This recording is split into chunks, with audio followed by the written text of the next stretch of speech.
এটি একটি picnic spot. তোমরা সবাই ফ্যামিলি নিয়েও আসতে পারো বা গার্লফ্রেন্ড বয়ফ্রেন্ড সাথেও আসতে পারো। বাট আমি এসে এটা দেখলাম যে চারপাশে দেখো বিচে শুধু নোংরা আবর্জনায় ভর্তি। তো তোমাদেরকে এটাই বলবো যে যখন তোমরা ঘুরতে আসছো, তোমরা এনজয় করতে আসছো, সো এরকম সুন্দর একটা জায়গাকে এভাবে নষ্ট করো না। তোমরা পরিষ্কার পরিচ্ছন্ন বজায় রাখো, তোমরাও ঠিক থাকবে এবং পরিবেশও ঠিক থাকবে। সো প্লিজ দয়া করে ডাস্টবিন ব্যবহার করবে। সো হ্যালো হোয়াটসঅ্যাপ গাইজ, কেমন আছো? আই হোপ তোমরা সবাই ভালো আছো। সো আমি বাপ্পা তোমাদের জন্য নিয়ে আসলাম আবারও একটি নতুন ব্লগ। সো টাইটেল এবং থাম্বনেল থেকে তোমরা হয়তো বুঝতে পেরেছো আমি কোথায় আছি।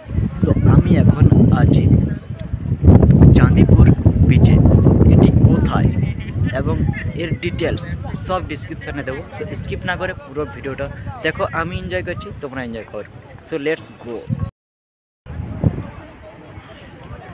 সো ফ্রেন্ডস, চাঁদিপুর বিচে এসে তোমরা কোথায় হোটেল বুক করবে বা হোটেল বুক না করে কোথায় রান্না করবে সব ভিডিওর মাধ্যমে তোমরা জানতে পারবে এবং কোথায় কোথায় ঘুরবে সব বলবো তোমাদেরকে। সো তোমরা দেখতে থাকো স্কিপ না করে। আমি কোথায় কোথায় যাচ্ছি, কোথায় কোথায় ঘুরছি, কি করছি সব দেখাবো এই ভিডিওর মাধ্যমে। সো দেখতে থাকো। চাঁদিপুর বিচের একদম সামনের যে পার্কিংটা ওটাতে আমরা নামলাম, কারণ এখান থেকে 10 মিনিট হেঁটে সময় লাগে।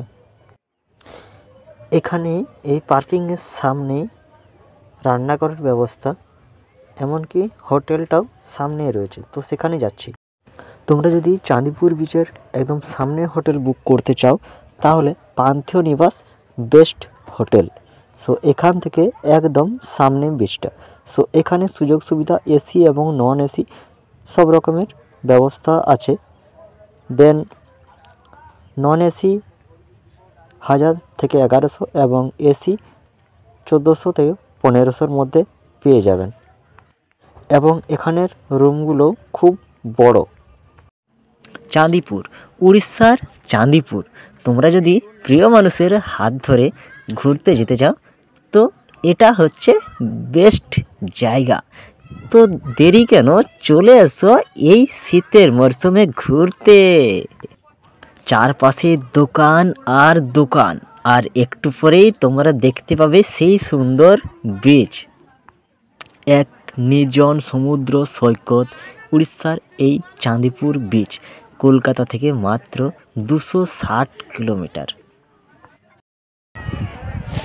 এত সুন্দর একটা বিচে এসে দেখতে পেলাম এত সুন্দর জায়গা, খুব সুন্দর ভিউ, বাট চারপাশে শুধু নোংরা আর নোংরা।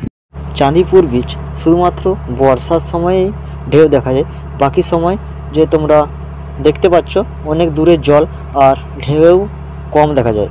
সো তোমাদেরকে আবার এটা দেখাচ্ছি যে পাহাড়টা দেখতে পাচ্ছ ওই সাইডে পুরী এবং অপোজিট সাইড যেটা ওই সাইডে বাগদা বিচ এবং দীঘা। সো আমি তোমাদেরকে সামনের থেকে দেখাচ্ছি এই জায়গাটার ভিউটা কীরকম। তো যাওয়া যাক। দীঘা এবং পুরীর মতো এতটাই জাঁকজমক নেই এই বিচে, কারণ এটি একটি নির্জন বিচ। তাই এটি তোমার নিজের মানুষের সাথে আসতে পারো। এইগুলো কি যদি জেনে থাকো তো কমেন্ট বক্সে অবশ্যই জানাবে। বাট আমি চাই সেই জিনিসটা যেটা আমার পছন্দের, সেটা হচ্ছে এটা।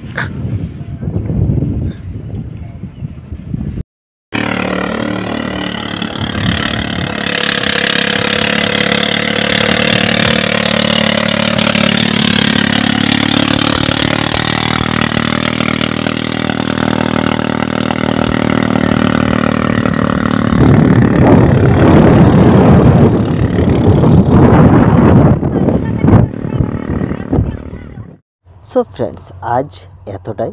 তো ভিডিওটা কেমন লাগলো কমেন্টে অবশ্যই জানাবে। আর চ্যানেলে যদি নতুন হয়ে থাকো চ্যানেলটা সাবস্ক্রাইব করে দাও, যাতে নিত্য নতুন ভিডিও তোমার কাছে পৌঁছয়। এমনই ঘুরতে যাওয়া ট্রাভেলিং ভিডিও তোমরা দেখতে পাবে। সো প্রচুর পরিমাণে শেয়ার করো বন্ধুদের। আর দেখা হচ্ছে নেক্সট ভিডিওতে। তো টেক কেয়ার, বাই বাই, সবাই ভালো থাকো।